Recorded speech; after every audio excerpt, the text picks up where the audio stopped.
الفيلم ببلش بأسد بيحكي لابنه إنه مرة تحاصر بين مجموعة جواميس وحشية كانوا سريعين وشرسين كتير. حكاله إنهم دايما بيعملوا نفس الفخ، بس هو ما خاف وزقر زقرة قوية خلتهم يهربوا كلهم. بعدين طلع زعيمهم اللي كان ضخم ومرعب وهجم على الأسد طلب من ابنه يزقر معه، بس طلع صوت الابن مثل بسة صغيرة فضحكوا عليه كل الجواميس. بنرجع للواقع وبيكونوا بحديقة الحيوانات. الأسد سامسون بيواسي ابنه ريان وبحكي له إنه زقرته تحسنت، بس ريان مش مقتنع وبطلب يروحوا على البرية عشان يتعلم يزقر صح، وبحكي عن الحاويات الخضراء كطريقة يوصل فيها لهناك، بس أبوه بحذره منها. بيجي بني السنجاب وبطلب منه يحضر بطولة الكيرلينج بالسلاحف، بس ريان بيمشي. فسامسون بقول إنه ريان صار عمره 11 سنة ولسه زئيره ضعيف، فبني بيطمنه وبطلب منه ما يضغط على ريان، وأكيد زئيره رح يتحسن بيوم من الأيام. وبالليل وبعد ما الحديقة ما بيظل فيها بشر أبدا، بتبلش الحيوانات تطلع من كل مكان وبيتحركوا بحرية بالحديقة. وبنشوف سامسون وبيني وهم ماشيين مع بعض، وبيني بيعرفوا إنه معجب بالزرافة بريجيت، وفجأة بيلاقوا بريجيت بوجههم، فبيني بتوتر وما بيكون عارف يتصرف كيف، وبيقولها إنه جاب لها عقد هدية، بس بريجيت بتتضايق منه لأنه دايما بيجيب لها الهدية من الزبالة. بعد هيك سامسون بيروح لابنه ريان اللي بيكون قاعد على الشجرة وبيذكره إنه البطولة رح تكون اليوم، وبطلب منه يجي يحضر عشان يتفرج عليه ويشجعه، بس ريان بيكون زعلان وبرفض يروح معه. وبمجرد ما سامسون بيمشي بيطلع له كنغر وفرس نهر وبيقولوا لريان إنهم رايحين يضايقوا الغزلان، فريان بتحمس وبيروح معهم. وبنروح لمكان البطولة وبنشوف سامسون وهو عم بيحكي لفريقه عن الخطة اللي رح يكسبوا فيها المباراة، وفريقه بيكون متكون من الكوالا نايجل اللي بيكون مبين عليه إنه مشهور وإله دمية بكل مكان، وكمان التعبان لاري والسنجاب بني والزرافة بريجيت. وبمجرد ما المباراة بتبلش سامسون برمي السلحفة ولاري وبريجيت بنطفوا الطريق من قدامها، وبتوصل السلحفة للهدف تبعها وبيفوز سامسون وفريقه بالبطولة بوقت قصير جدا. بهذا الوقت ريان وأصحابه بيوصلوا لمكان الغزلان، وريان بيظهر فيهم عشان يخوفهم، بس أصحابه بتريقوا على صوت الضعيف، وبالرغم من هيك الغزلان بيسمعوه وبهربوا منه، وبيروحوا على مكان البطولة وبينشروا الرعب بالمكان وبيخربوا المباراة. وأول ما سامسون بيشوف ريان بيعرف إنه هو السبب باللي صار وأبخه لأنه عرض حياة كل الحيوانات للخطر، وطبعا ريان بتضايق وبتركه وبيمشي. وبعد شوي بنشوف سامسون وبني وهم بيحكوا مع بعض، وبني بيطلب من سامسون يعرف ابنه الحقيقة، بس سامسون بيكون رافض الفكرة هاي تماما، فبني بوضح له انه لو ما عمل هيك ممكن يخسر ابنه ريان بيوم من الايام. بهذا الوقت ريان بيكون ماشي حزين وبيشوف صورة ابوه وبيقرر يصير زيه،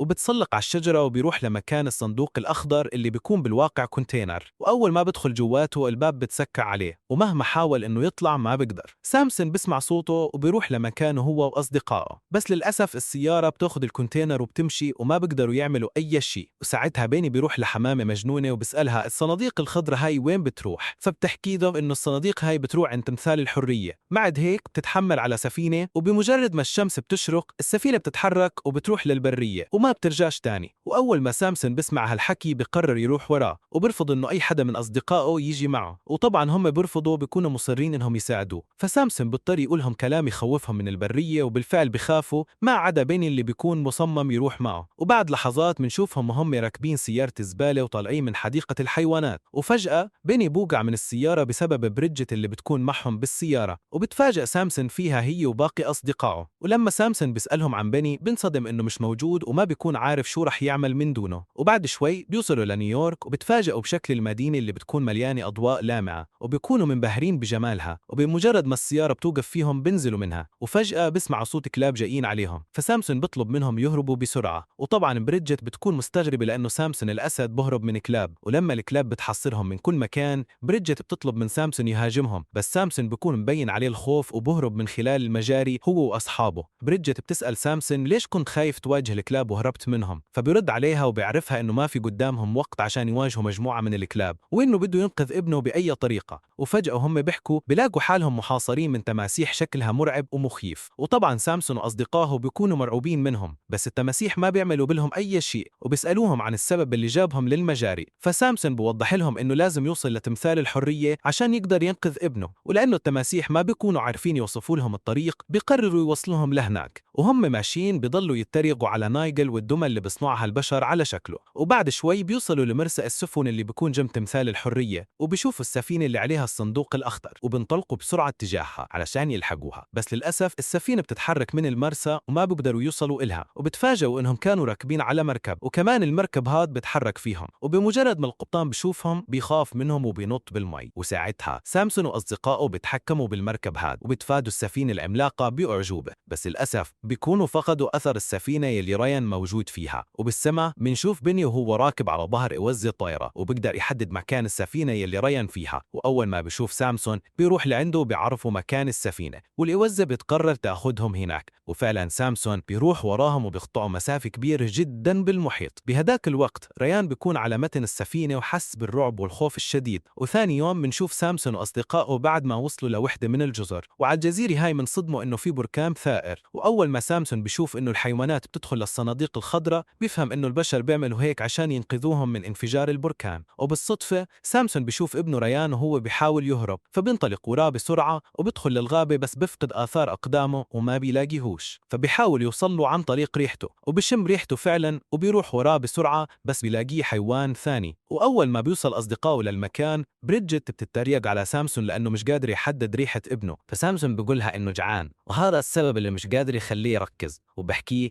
أنا مش أنا وأنا جعان. نايجل بيطلب من سامسون ياكل الحيوان هذا عشان يقدر يحدد ريحة ابنه، وفعلا سامسون بيمسك الحيوان بس بيرفض ياكله. فبيستغرب الحيوان وبيضل يتريق على سامسون وبيقول له انه هو مجرد قط ومش اسد وما بيقدر يفترس اي كائن حي. فلاري بقاطعه بيعرفوا انه سامسون اسد مفترس وعايش بالبرية طول عمره، بس هذا الحيوان بيتريق على كلامه وبيقول له انه هذا مش شكل اسد عايش بالبرية يوم واحد حتى، وبتركهم وبمشي. وطبعا اصحاب سامسون بلشوا يشكوا فيه ويفكروا بالكلام اللي قاله الحيوان وانه سامسون مش اسد بري ولا شيء. وساعتها سامسون بيعترف بالحقيقة وإنه هو مش من البرية أصلاً، وبطلب منهم يتركوا الجزيرة ويمشوا لأنه مش رح يقدر يحميهم ولا حتى يحمي حاله، وبتركهم وبينطلق. وطبعاً بريجيت ولاري ونايجل انصدموا من الكلام اللي سمعوه وبيخافوا لأنهم موجودين بالغابة وما حدا رح يحميهم، وبيقرروا يرجعوا حديقة الحيوان. بس بني بيحاول يطمنهم وبيحكي لهم إنه هو عارف إنهم خايفين بالرغم من إنهم مع بعض، وأكيد سامسون وابنه ريان خايفين أكتر منهم لأنه كل واحد منهم بمكان لحاله. طبعا هذا الكلام بشجع بريجيت ونايجل ولاري وبيقرروا يروحوا يساعدوهم. ومنروح لريان اللي بيكون بيجري وهو مرعوب وبيقابل فرس نهر صغير، بس فجأة تطلع فرس النهر هاي وبتهاجمه وبتخافوا أكتر ما هو خايف، فبيهرب ريان وهو مرعوب جدا. بهذا الوقت بيني واللي معاه بيكونوا ماشيين بالغابة وبيدوروا على ريان، وفجأة بيني بيكتشف إنه نايجل مش موجود جنبهم. والمصيبة بيقابلهم مجموعة كبيرة من الجواميس الوحشية اللي بيكونوا بدهم يأكلوهم، وبيضلوا يضربوا بني وبيقرروا ياخدوا لاري وبريجيت للمقر تبعهم.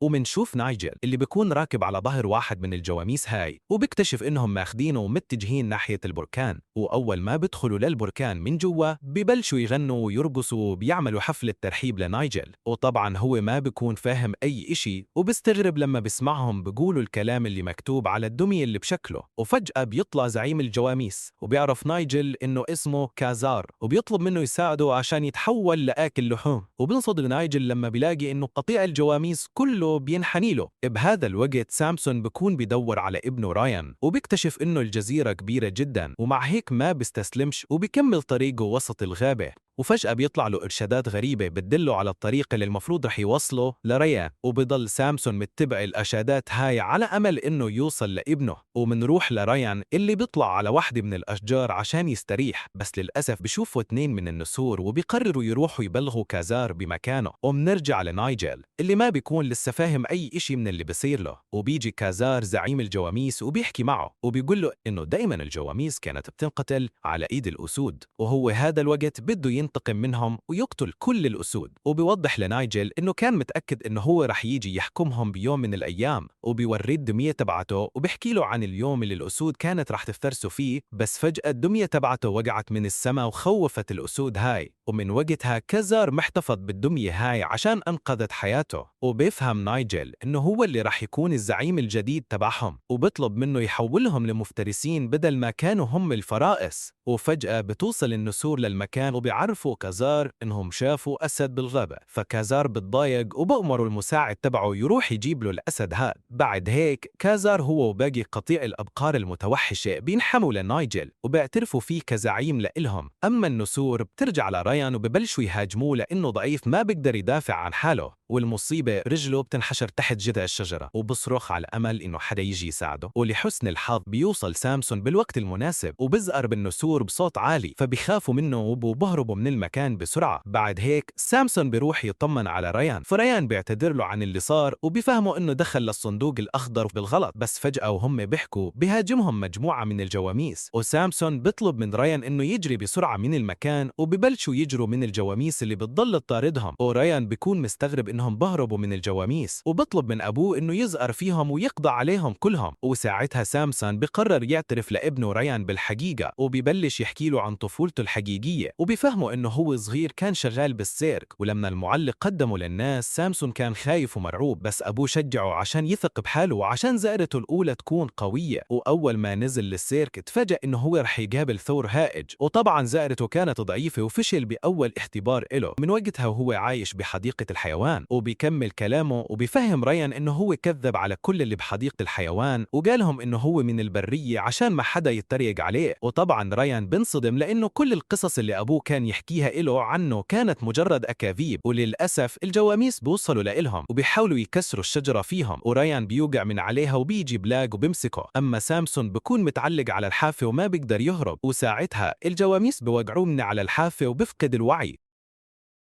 ومنروح لبني اللي بيفيق وبيسأل مجموعة من الخنافس إذا شافوا أسد قريب منهم، وفعلا بيعرفوه مكان سامسون. وطول ما بني ماشي بالطريق بيكون بيفكر بريجيت ولاري وخايف عليهم جدا، بس بنصدم لما بيوصل لمكان سامسون وبيلاقيه مغمى عليه وبيقرب منه وبيحزن جدا وبيكون مفكر إنه مات. بهذا الوقت ريان بوصل لبريجيت ولاري اللي بيفرحوا لأنه بخير، فبيستغرب ريان من وجودهم هون وبيفهم إنهم كانوا جايين مع أبوه عشان ينقذوه. ولما بريجيت ولاري بيسألوه عن مكان سامسون ريان بفهمهم إنه مجموعة من الوحوش هدول وقعوه من على الحافة، وبيعتذر لإلهم على كل اللي صار لإلهم بسببه. وطبعا كازار بيكون فرحان لأنه أخيرا رح ياكل أسد ويصير مفترس. ومنروح لبني اللي بيفرح بمجرد ما سامسون بفيق، بس سامسون بيكون حزين لأنه ما قدر يحمي ابنه من الجواميس المتوحشة. فبني بيتفاجأ لما بعرف هذا الكلام وبيفهم سامسون إن الجواميس هدول أخذوا لاري وبريجيت كمان، وبيقول له إنهم لازم يروحوا ينقذوهم بأسرع وقت. بس سامسون بيكون فاقد الأمل، بس بني ببلش يشجعه وبيقول له إنه مش مهم تكون أسد بري أو جاي من حديقة حيوان أو حتى جاي من حوض أسماك، المهم إنك تكون متأكد إنك أسد وإنه الأسود أقوى من أي حيوان بالغابة. وبيفهموا إنه ابنه وأصدقائهم بحاجة لمساعدته، وبيعرفوا إنه ريان لسه بحاجة يتعلم الزقرة وما حدا غيره رح يعلمه. فبتحمس سامسون وبيقرر يروح ينقذ ابنه وأصحابه، بس بني بيقاطعه وبيقولوا إنهم ما بيعرفوا الطريق من وين. بهاللحظة سامسون بسمع صوت غريب بيعرفهم الطريق من وين، ولما بني بيسألوا عن اللي بصير سامسون بيعرفوا إنه هاي الغرايز تبعته. طلع لهم 2 من السحالي وبيعرفوا سامسون إنه هم عملاء سريين وهم اللي كانوا بيدلوه على الطريق، وبيقولوا له إنه الجواميس الوحشية تجننت وبدها تاكل الأسود، وكمان اعتبروا كوالا غريب الزعيم تبعهم. وبمجرد ما بيتجمعوا على بني وبيغيروا لونه سامسون بيقولهم إنه هو جاله فكرة عبقرية. وجوا مخبأ الجواميس منشوف ريان واللي معه بيتفاجئوا لما بيكتشفوا إنه زعيم الجواميس الوحشية هو نفسه نايجل صاحبهم. فنايجل بيستغل الفرصة وبيقرب منهم وبيضرب بريجيت على راسها، فبتتعصب بريجيت عليه. وطبعا كازار بتضايق وبيقرروا يقتلها. وفجأة نايجل بيطير من على الأرض وكل الجواميس بيكونوا مندهشين من قوته وكيف إنه قدر يعمل هيك. بهاللحظة بني بيستغل انشغال الجواميس وبروح لريان وأصدقائه وبيخليهم يجوا وراه عشان يهربوا. أما نايجل بيكون طاير من فوق الغازات البركانية، وبسبب الغازات هاي بتطلع السحالي. وبنعرف إنه اللي كان شايل نايجل طول الوقت هو سامسون.